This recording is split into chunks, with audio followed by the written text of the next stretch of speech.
Boa tarde, meninos.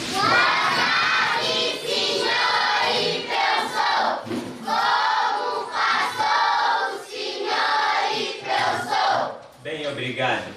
E os meninos? Nós passamos bem, obrigado, senhor e professor.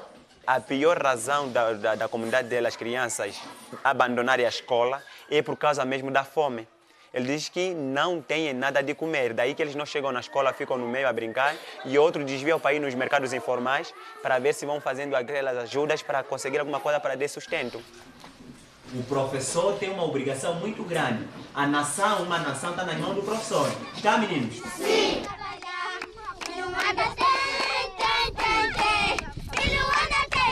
Vamos trabalhar.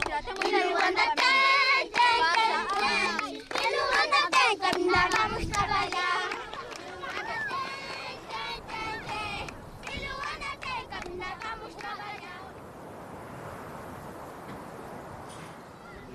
A escola primária onde o professor Francisco Chacola dá aulas não tem água nem casas de banho. Não tem refeitório. Não tem biblioteca, nem laboratório, nem campo de jogos. Não tem nenhum tipo de material escolar. Os próximos enfermeiros, tudo isto são vocês, vai ser aqui na nossa sala. A escola primária da Chavola são 2 pequenas salas de aula para 480 alunos. É uma escola regular para os padrões angolanos. 20. Muitas das crianças estudam por baixo de árvore e ainda há criança mesmo que estuda por baixo do sol. Sim. Se eu aqui só tenho, por exemplo, 2 lápis, com mais 2 lápis, quantos lápis eu terei? 4. Continuação. Se olharem para a minha turma, tenho mais de 60 alunos. E isto muitas das vezes é muito difícil, porque vejamos, nós não podemos só pensar que só temos que transmitir o próprio conhecimento, mas também tínhamos que andar de carteira a carteira para ver como é que as habilidades que cada criança tem. O que adianta a gente avançar com a aula porque estamos a seguir o programa e o menino ainda não aprendeu nada? Está correto? Não. E no final do ano o professor está a acabar já. Olha, eu consegui acabar com o programa. Mas quando vão perguntar meu aluno não sabe absolutamente nada. Isso está correto? Não. Tá, vamos andar devagarinho. E há meninos? Sim. A escola primária da Chavola fica no município do Lubango, província da Huila, a mais populosa de Angola, depois da capital, Luanda, e a que registra dos índices mais elevados de analfabetismo. No país, 22% das crianças e jovens nunca foram à escola e mais de 50% não terminam o ensino primário, colocando Angola na cauda da África subsaariana e atrás de todas as antigas colónias portuguesas. 38, 39, 33. Quantos anos tens? 12. Esse ano vou fazer 13. Tenho 13. E estás em classe? Terceira classe. Terceira classe. A terceira. Em Angola, poucas crianças entram para a escola antes dos 10 anos. Quase 80% das que concluem o ensino primário não transitam para o secundário. A situação agravou-se com a crise de 2015. Tive um caso em que o pai diz que eu não tenho condições para comprar mais um caderno novo. Os cadernos agora estão caros. Eu tive que falar com uma das colegas da menina, já que tivesse um caderno a mais, que a emprestasse e eu depois deveria mais ou menos reembolsar. Sempre que vocês verem uma irregularidade no quadro, vocês corrigem o professor e o professor não vai ficar chateado, ao contrário, vai ficar alegre, porque o professor não é um sábio que não pode errar, não é? Sim. Ok, muito obrigado pela correção. A maioria dos alunos do professor Francisco Chacola faz uma refeição por dia, nos dias bons. Uma refeição corresponde a um prato de arroz ou mandioca. Os pais não têm dinheiro para comprar cadernos ou lápis. E da escola não recebem sequer os manuais escolares, que, de acordo com a lei, são de distribuição gratuita. Vejamos que esses manuais são grátis, mas eles não aparecem com facilidade nas escolas.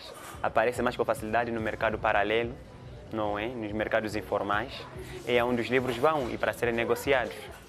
Agora vejamos, eu sou professor, vou chegar a um aluno dizer que vai comprar um manual que de antemão eles também já sabem ler, os encarregados de educação sabem ler.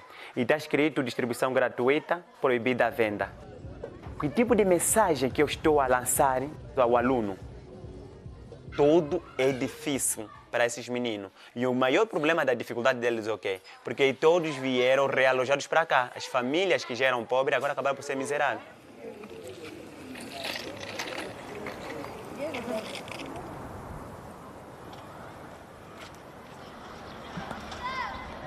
O realojamento de que fala Francisco Chacola foi um despejo coercivo que deixou sem teto 3.000 famílias. Há 6 anos, a pretexto da reabertura da linha férrea, as autoridades angolanas destruíram as habitações precárias de 25.000 pessoas. Ao contrário do que tinha prometido, o governo não construiu uma única casa de realojamento. A 11 de março de 2010, homens, mulheres, bebés, crianças e idosos foram transportados em caminhões e atirados para a mata da Chavola, em plena época das chuvas. Era uma mata. Quando fomos cá realojados, então tivemos cá que desfazer, ainda desmatar. Pode desmatar, então pronto, tivemos que colocar aqui a nossa bate-chapa, ou a nossa casa de chapa. Todos os nossos haveres estragaram com chuva. Nós não aproveitamos absolutamente nada. Nossa vida toda está a iniciar do zero. O governo não deu absolutamente nada. Aquilo é o seguinte, nos realojar aqui como animais selvagens, Deus que os cuide, bye bye. Durante semanas, Francisco, a mulher grávida de 6 meses e os 2 filhos bebés dormiram ao relento, desprotegidos do frio, dos perigos da mata e das chuvas de março. Aos poucos, o professor primário foi erguendo a casa de chapa onde vivem. Esse tipo de terra é de muitas víboras, de muitas serpentes. Por exemplo, aqui em casa nós estamos mensalmente a matar 1, 2 cobras. Esse meu filhinho pequeno, ele praticamente coisou aqui, encontrou a cobra, estava mais ou menos ali assim, ali atrás da porta. E pronto, ele estava a dizer, bicho, bicho, bicho. Então o irmão mais velho viu e quando que chamou, quando ele gritou, ai, não sei o que é. Não estava, chamou, neste caso, a mãe. Estamos a sofrer aqui, não temos água, não temos a luz. A água que nós consumimos, estamos a tirar do rio e aquilo está cheio de micróbios. Nem sempre as pessoas fervem e se fervem não é da melhor maneira. Há muitas doenças que aqui surgem, é por causa dessas situações todas que estamos aqui. Em Angola, mais de 80% das casas não têm água canalizada. Quase 60% não têm acesso a fontes de água potável.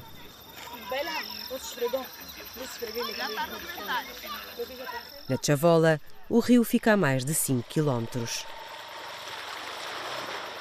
As estradas são um desafio.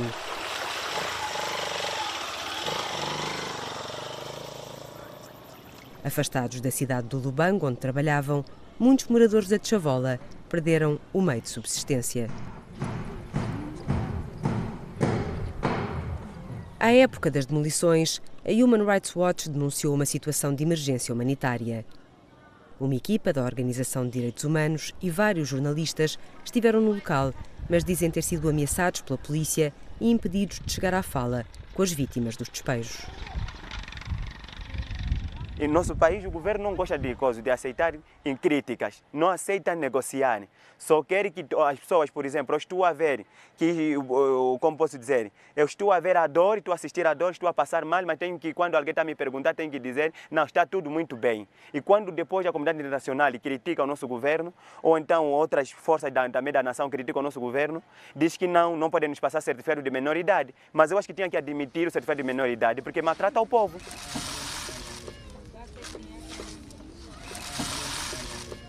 Lá tínhamos energia, lá não houve muita bandidagem, lá tínhamos água.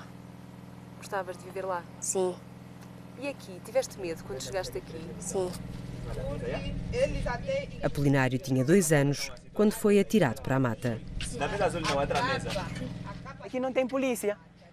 E basta ver que não tem energia, não tem polícia, claro que fica um quartel-general de delinquentes. Eles vêm e nos ameaçam que se nós não dá dinheiro, vão nos bater.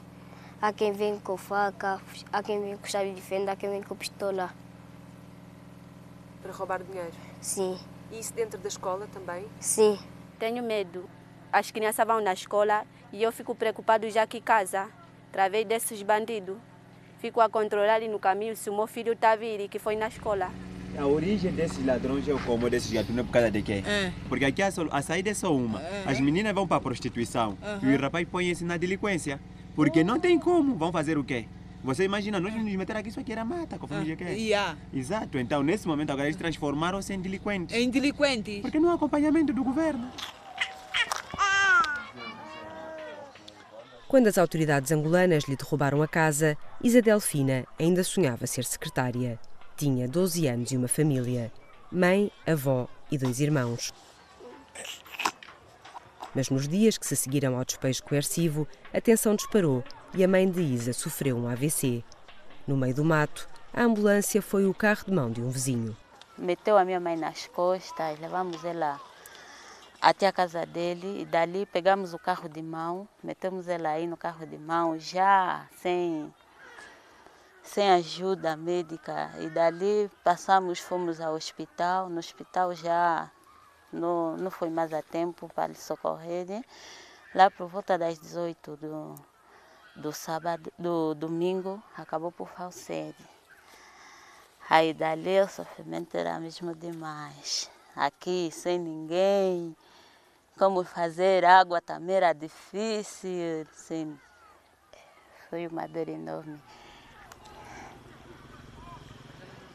Com a ajuda da igreja, Isa e os irmãos construíram um anexo.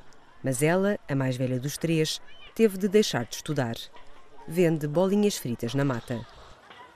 Gostaria de estudar e terminar com meus estudos.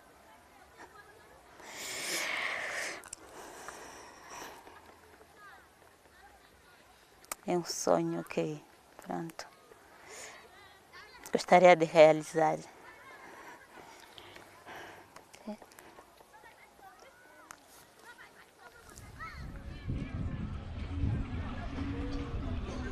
No antigo bairro dos moradores da Chavola, continuam a viver milhares de pessoas.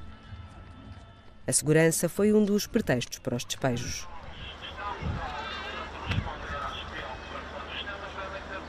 Eles disseram que estamos a ser realojados por causa do perigo que o comboio impõe.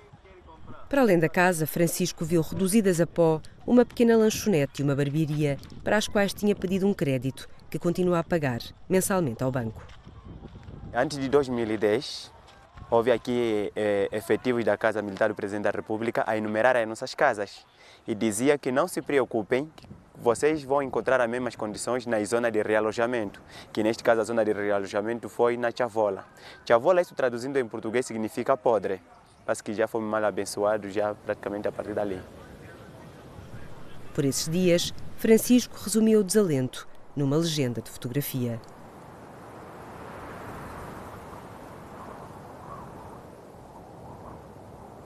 Em 2010, enquanto os desalojados da linha férrea reerguiam as suas casas com as próprias mãos, o então governador da província da Huila, o homem responsável pelas demolições, mandava construir este condomínio orçamentado em milhões de dólares. 6 anos depois, mais de 90% destas casas com vista para as habitações precárias da Chavola continuam desocupadas. Das 30 moradias que o então governador da Huila mandou construir, apenas 2 estão habitadas. Foram compradas por altos funcionários do Estado. Não é por isso que nós beneficiamos da independência em 1975, nem tampouco a paz em 2002 para estar a nos fazer e desfazer. Não pode-se aceitar em tempo de paz o governo nos fazer isso. Pela denúncia das violações dos direitos fundamentais das vítimas de despejo, Francisco Chacola e outros 2 membros da comunidade foram acusados de injúria e difamação pelo governo angolano e vão ser julgados. Se vocês um dia escutarem que nós fomos mortos, raptados ou então presos, não é outra coisa, porque estamos a reivindicar os nossos direitos cá, que estão consagrados na Constituição, e praticamente é isto que estão agora a sermos perseguidos. Eu estou a sentir a dor na pele, eu não vou me calar. Prefiro morrer, prefiro ir na cadeia, outra situação, mas me calar nunca. E no sentido, sobretudo, de pensarmos que... Para viver no bairro de Lata da Catumbela é preciso fôlego. Até ao topo do Museque São 20 minutos em passo apressado. Ser jovem em Angola, como é que eu diria? Ser jovem em Angola é uma desgraça. Tenho um filho. Afirmo que o meu amigo também tem um.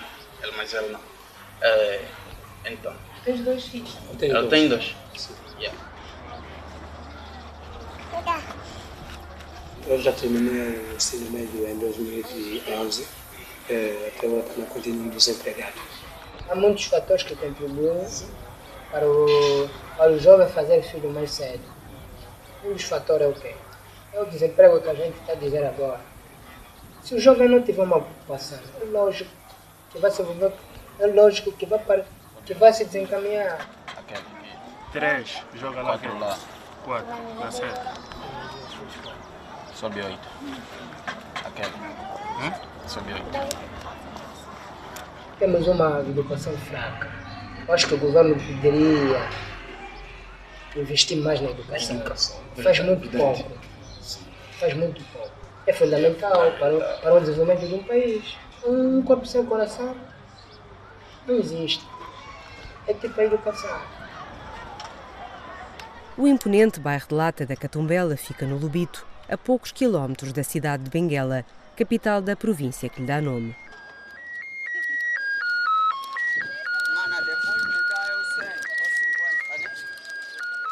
Nos anos 60, Benguela era uma joia. Quando eu fui a Benguela eu não quis regressar. Ao ver Praia Morena fiquei a sonhar. Com o pé no Atlântico e extensos areais onde o turismo não chega, Benguela vive de nostalgia. Na Marginal, a herança portuguesa morre de pé. Os únicos edifícios recuperados pertencem à banca ou ao Estado. Não resta um cinema, um teatro, um parque de diversões. Eu, pelo menos, para ser sincero, nunca fui a um cinema. A não ser aqueles clubes antigos. Sim, a gente assistia. Acho que já havia. Antigamente já havia cinema. Mas agora já não se faz sentido. Chamava-se clube. Sim. O que na gíria chamamos de clube.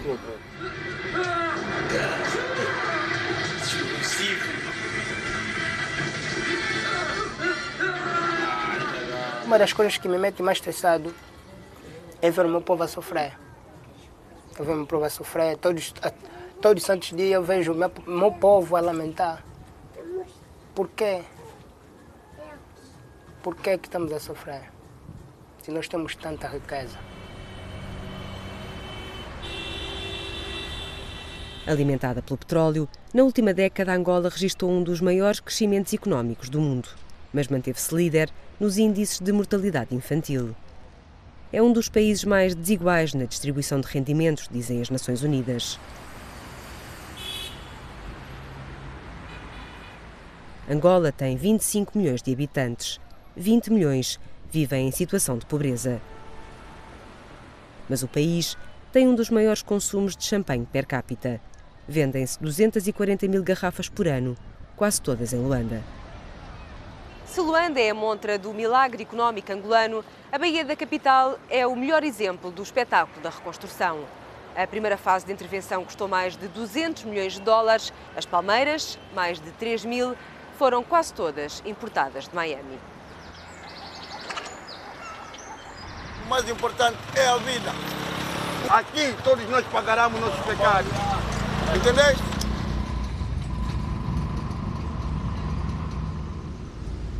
Nos últimos anos, Edmilson viu plantar palmeiras e arranha-céus. Vive há 16 anos nas ruas de uma das cidades mais caras do mundo. Vivo na rua, como na rua, faço tudo na rua. Tinha sonho de jogar bola, ser futebolista. Queria ser o Cristiano Ronaldo do Real Madrid. Queria ser o Messi. Queria ser tudo, mas apenas se transformei num deficiente.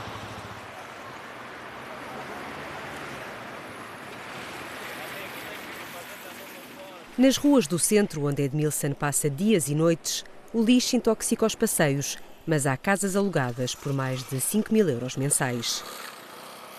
Um apartamento num prédio degradado como este pode custar 1.000 euros por mês.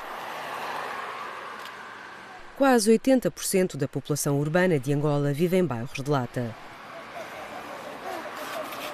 Nascer no Mocek é crescer sem nada para fazer. Aqui foi a casa onde eu cresci e tal, a casa da minha mãe.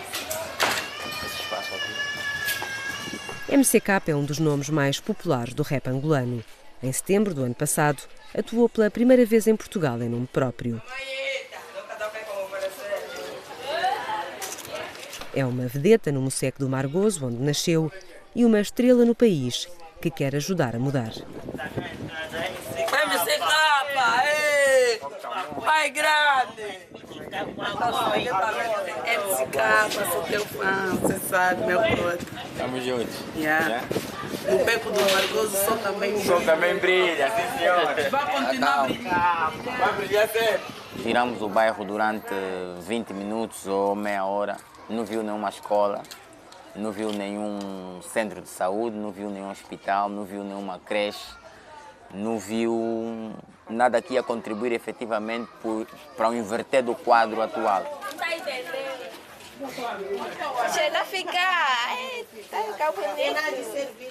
Não temos uma educação a nível de planeamento familiar, pobres fazem muitos filhos, continuam a fazer muitos filhos, o que aumenta muito mais a pobreza. Eu tô vivo até agora, acho que é Deus. Se eu tô formado, eu acho que é Deus. 3 álbuns no mercado, eu acho que é Deus. Eu tenho o povo do meu lado, eu acho que é Deus. Se eu tô vivo até agora, acho que é Deus. Se eu tô formado, acho que é Deus.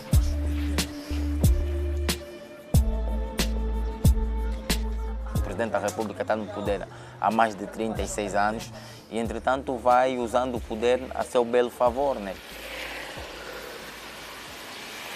Assistimos agora recentemente à nomeação da filha do presidente pelo pai como PCA da maior empresa pública de Angola. Anteriormente vimos a nomeação do seu outro filho como presidente do Fundo Monetário.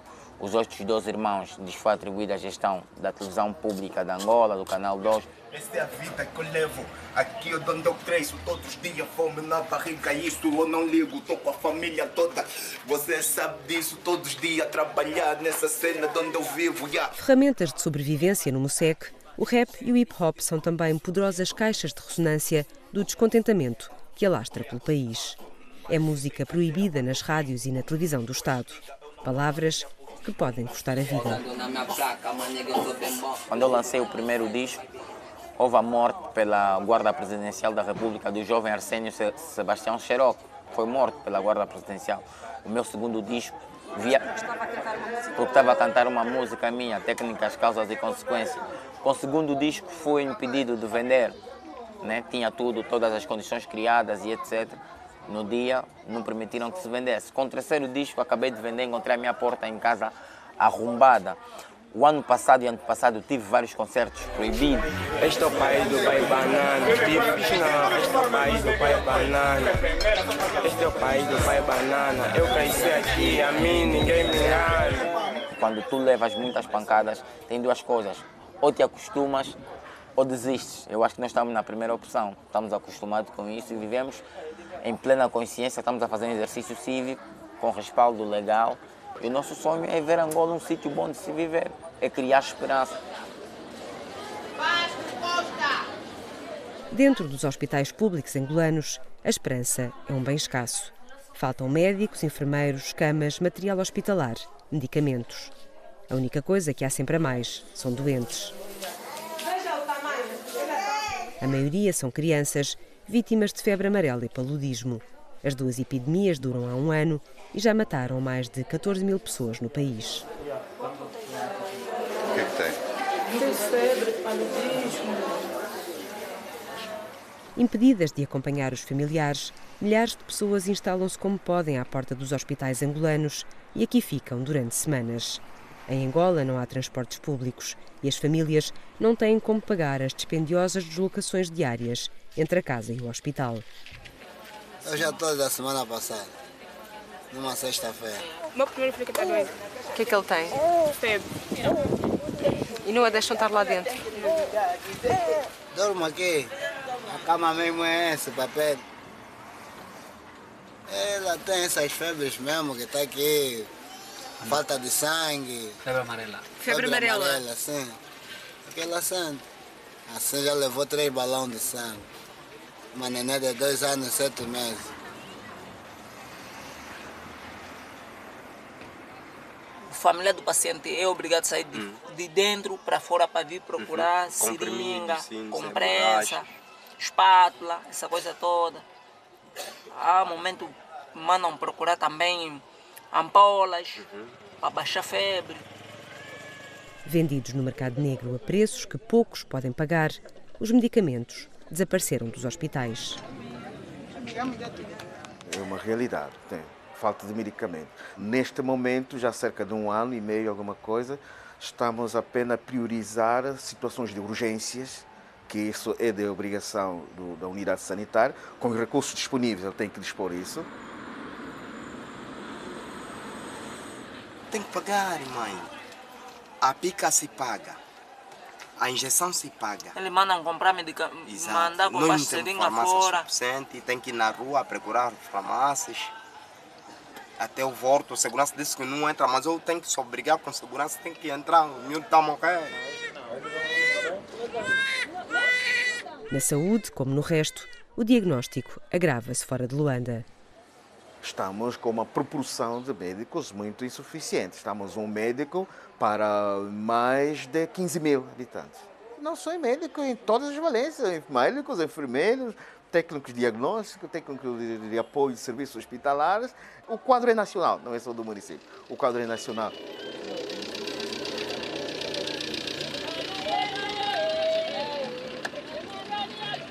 A malária é a principal causa de morte em Angola. O país tem anualmente 3 milhões de casos diagnosticados. Os números oficiais apontam para 6 mil mortes por ano por malária. Em 2015, desde que o governo deixou de pagar às empresas de recolha de lixo, a situação agravou-se. As epidemias de malária e febre amarela começaram no final do ano e continuam a fazer vítimas todos os dias. Os cemitérios, sobretudo em Luanda, estão sobrelotados. No país, mais de 90% das habitações não têm saneamento básico. E quando chove, as ruas transformam-se em rios lamacentos. Se toda a gente tivesse vacinado antecipadamente, isto não acontecia. Nós, estrangeiros, não podemos entrar em Angola sem estarmos vacinados contra a febre amarela. Portanto, se toda a gente cá tivesse vacinada contra a febre amarela, isto não iria acontecer. E se agora se arranjaram meios para vacinar 8 ou 10 milhões de pessoas, se calhar, se tem trabalhado na prevenção, poderia eventualmente ter sido evitado. As campanhas de vacinação começaram meses depois das epidemias e estão a ser custeadas pela Organização Mundial de Saúde. Em 2015, o governo cortou o orçamento da saúde em 30%. No Orçamento Geral do Estado de 2016, os gastos com a defesa ultrapassam os 13%, o mesmo que saúde e educação juntas. O país, em paz há 14 anos, é o que mais gasta na África subsaariana, com despesas militares. Estão a morrer mais pessoas hoje em Angola do que no tempo da guerra, sobretudo em Luanda. Continuamos a mentir, continuamos a inventar números, continuamos a viver de uma ilusão de que somos um país que se está a desenvolver, que somos um país que temos uma elite, que hoje convive com a Kim Kardashian, como aconteceu agora em Cannes com a Isabel dos Santos, o marido, e as Kardashians. Quer dizer, então, toda a nossa vida tem de ser condicionada por esse estatuto social que, em princípio, ficaria muito bem a atores de cinema, atrizes, e não indivíduos que gerem um país. Em março deste ano, na sua conta do Instagram, Isabel dos Santos pediu aos angolanos doações para combater a malária. O apelo gerou reações indignadas. A filha do presidente, que é também a mulher mais rica de África, acabou por doar 28 mil euros. As boas-vindas para Chizé dos Santos! Chizé dos Santos, outra das filhas do presidente, apareceu na televisão pública a oferecer luvas, máscaras e seringas aos hospitais. Sentar-se aqui no Quimbi.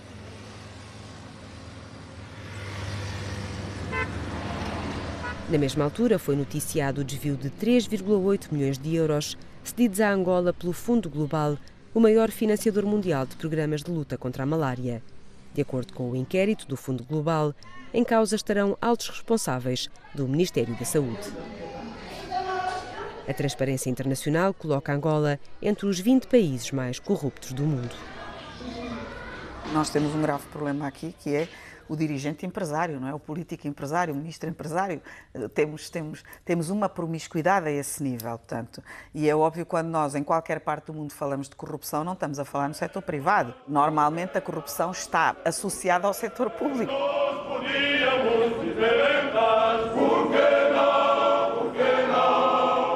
Durante 11 anos, Alexandra Simeão foi vice-ministra da Educação no Governo de Unidade e Reconciliação Nacional, que juntou elementos de vários partidos na sequência das primeiras eleições no país e das longas negociações que culminaram no Acordo de Lusaka.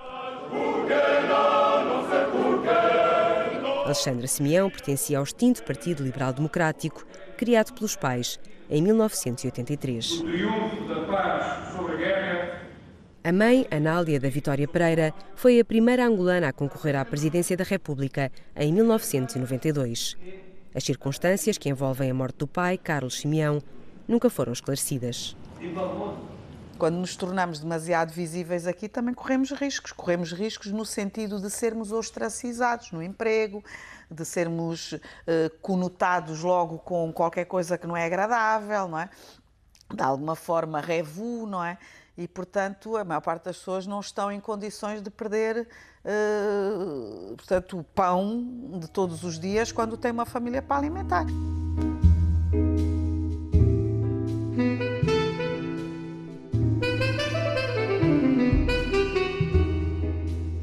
Afastada dos meios de comunicação do Estado, onde chegou a colaborar, Alexandra Simeão é um caso de sucesso nas redes sociais.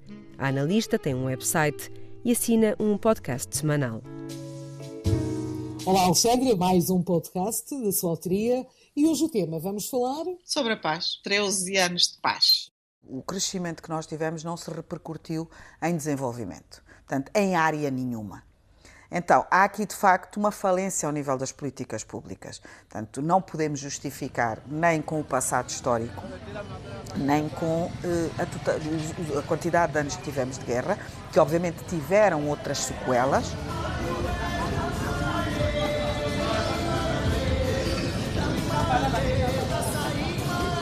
Brigar connosco.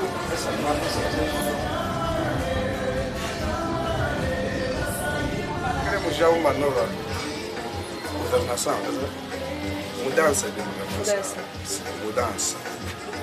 Também não podemos só olhar para um pai.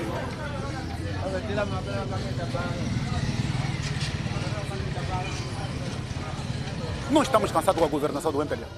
Estamos cansados. Precisamos de ajuda. Precisamos de ajuda. Está mal.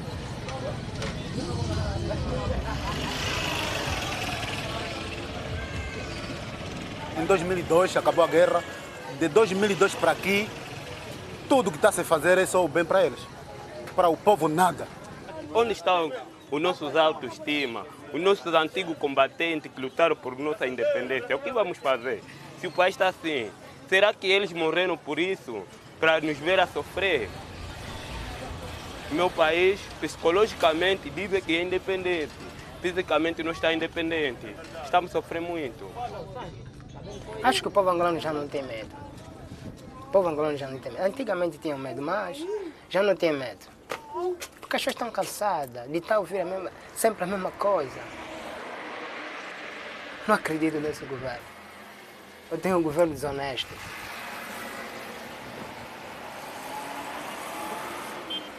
Custa passar e numa estrada onde deviam passar 2 carros já só está a passar um porque a outra metade está ocupada pelo lixo. Portanto, depois vem aquela revolta que se gasta tanto dinheiro em tantas coisas e que não se faz o essencial. Margarida Figueiredo e o marido chegaram a Angola há 2 décadas. A irmã juntou-se há 6 anos. Tem uma empresa de comércio e distribuição de produtos para a indústria hoteleira e outra de equipamentos hospitalares. Por causa da crise económica e cambial provocada pela queda do preço do petróleo, não têm como pagar aos fornecedores em Portugal. Mais graves de todo este processo. Ou seja, temos transferências à espera, por exemplo, tenho transferências à espera desde 2014. Em Angola, o petróleo representa 98% das exportações.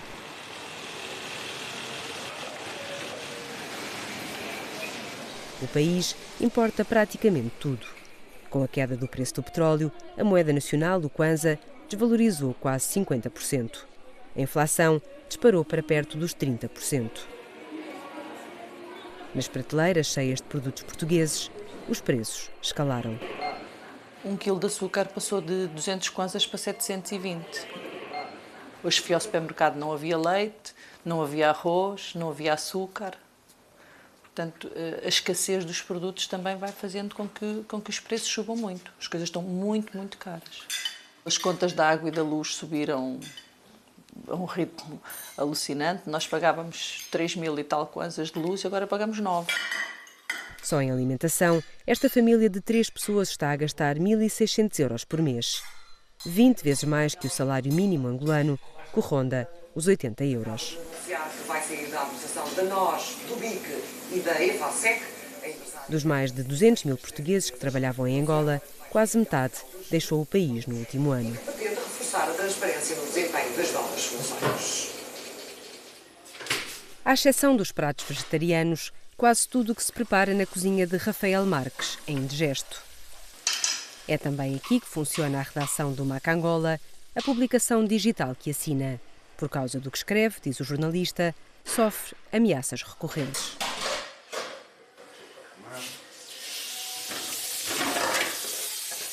Daqui a bocado o meu filho chega, faço o almoço para ele e quando acabar de fazer o almoço estarei a escrever uma história sobre uma mãe que perdeu 2 filhos que foram esmagados em demolições protagonizadas pela Polícia Nacional e por causa de um terreno reclamado por uma alta entidade governamental. E depois dessa história vou escrever sobre o filho do presidente e como o filho do presidente e os seus amigos venderam as fundações de um edifício ao Estado por 115 milhões de dólares. O edifício de que fala Rafael Marques fica no centro de Luanda. O jornalista denuncia os detalhes de um negócio que envolve Filomeno dos Santos, o filho varão do presidente. O filho e a esposa vendem as fundações ao Estado por 115 milhões de dólares e depois têm dinheiro para pagar a construção do edifício e tiram lucros líquidos de perto de 80 milhões de dólares. É um negócio facílimo. Há um decreto presidencial a mandatar, a ordenar o Ministério das Finanças a comprar este edifício. Durante muito tempo, José Filomeno dos Santos foi apontado como o provável sucessor do presidente, no poder há 37 anos. Mas nos últimos tempos, sucederam-se os escândalos à volta do filho varão. Os Panama Papers revelaram que o Fundo Soberano de Angola, liderado por Filomeno dos Santos, poderá ter sido criado para lavar 5 mil milhões de dólares. Os filhos do presidente mandam no país, não são os ministros. Numa das últimas investigações, o jornalista alega que Isabel dos Santos terá obtido a sua participação na Galp através da Sonangol, a petrolífera estatal angolana, num negócio alegadamente pago com fundos públicos. Rafael Marques garante que, legalmente, as ações pertencem ao Estado angolano. Eu posso provar com documentos porque tenho o memorando de entendimento entre a Sonangol e a empresa offshore que ela criou. A Isabel dos Santos não pagou pelas ações. Portanto, continuam legalmente a pertencer à Sonangol. E o Estado angolano deve reclamar essas ações. Durante 6 anos, Rafael Marques representou em Angola a organização Open Society do magnata norte-americano George Soros. A instituição investiu milhões de dólares no país, na área da educação. Em 1999, o jornalista esteve preso durante 6 meses por escrever um artigo crítico contra o presidente. Na prisão, começou a fazer ativismo. As relações com a Open Society começaram a degradar-se meses depois. Rafael Marques associa o afastamento a uma aproximação entre Jorge Soros e o regime angolano.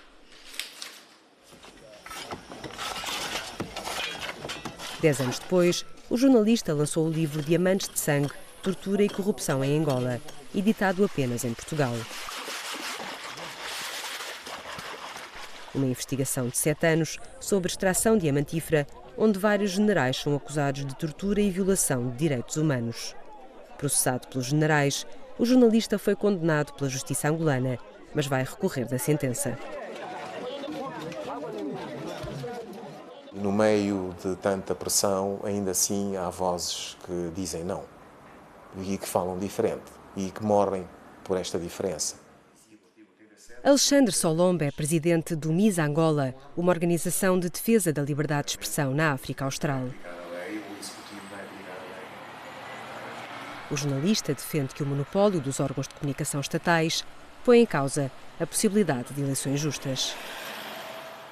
Aquilo que o governo pensa é o que é refletido, repercutido nos órgãos de comunicação social, sem que ao mínimo haja contraditório. Portanto, não há contraditório, o governo assenhorou-se dos órgãos de comunicação social, já controlava os públicos, dos privados fez o mesmo. Tira fora das vistas, abre o olho, mano. Desliga a televisão, rasga o jornal e analisa o cotidiano. Alexandre Solomba lembra a forma como a televisão pública de Angola tratou a greve de fome de Luati Beirão. Em outubro do ano passado, referindo-se pela primeira vez ao tema, a TPA noticiou que o músico se encontrava debilitado porque estava a ter um comportamento diferente em relação aos alimentos. Lento, falta de firmeza, amparo permanente, consequência de um comportamento diferente em relação aos alimentos. Luati Beirão não comia há 21 dias. Aliado a pouca justificação. A tentativa de silenciar os críticos do regime, afirma o jornalista, estende-se à imprensa estrangeira. Em 2013, a revista norte-americana Forbes publicou uma reportagem acusando Isabel dos Santos de ter feito fortuna à custa de corrupção. Poucos meses depois, a filha mais velha do presidente comprou os direitos de exploração da Forbes para uma edição em língua portuguesa. Angola vai a votos no verão do próximo ano.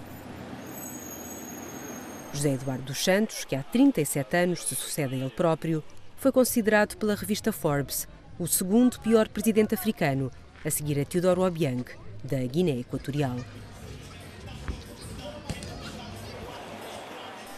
Em Angola, mais de 80% dos cidadãos não têm bilhete de identidade. Mas quase todos têm cartão de eleitor.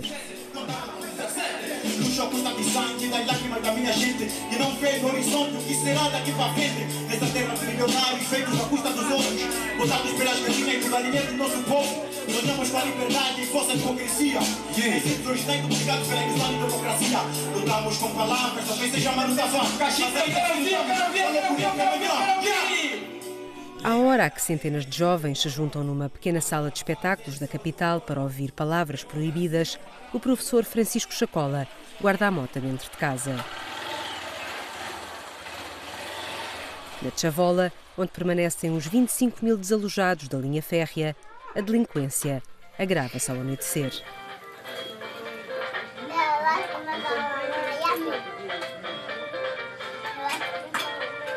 Na casa sem luz elétrica, o velho rádio a pilhas do professor primário é a única distração dos longos chorões na mata.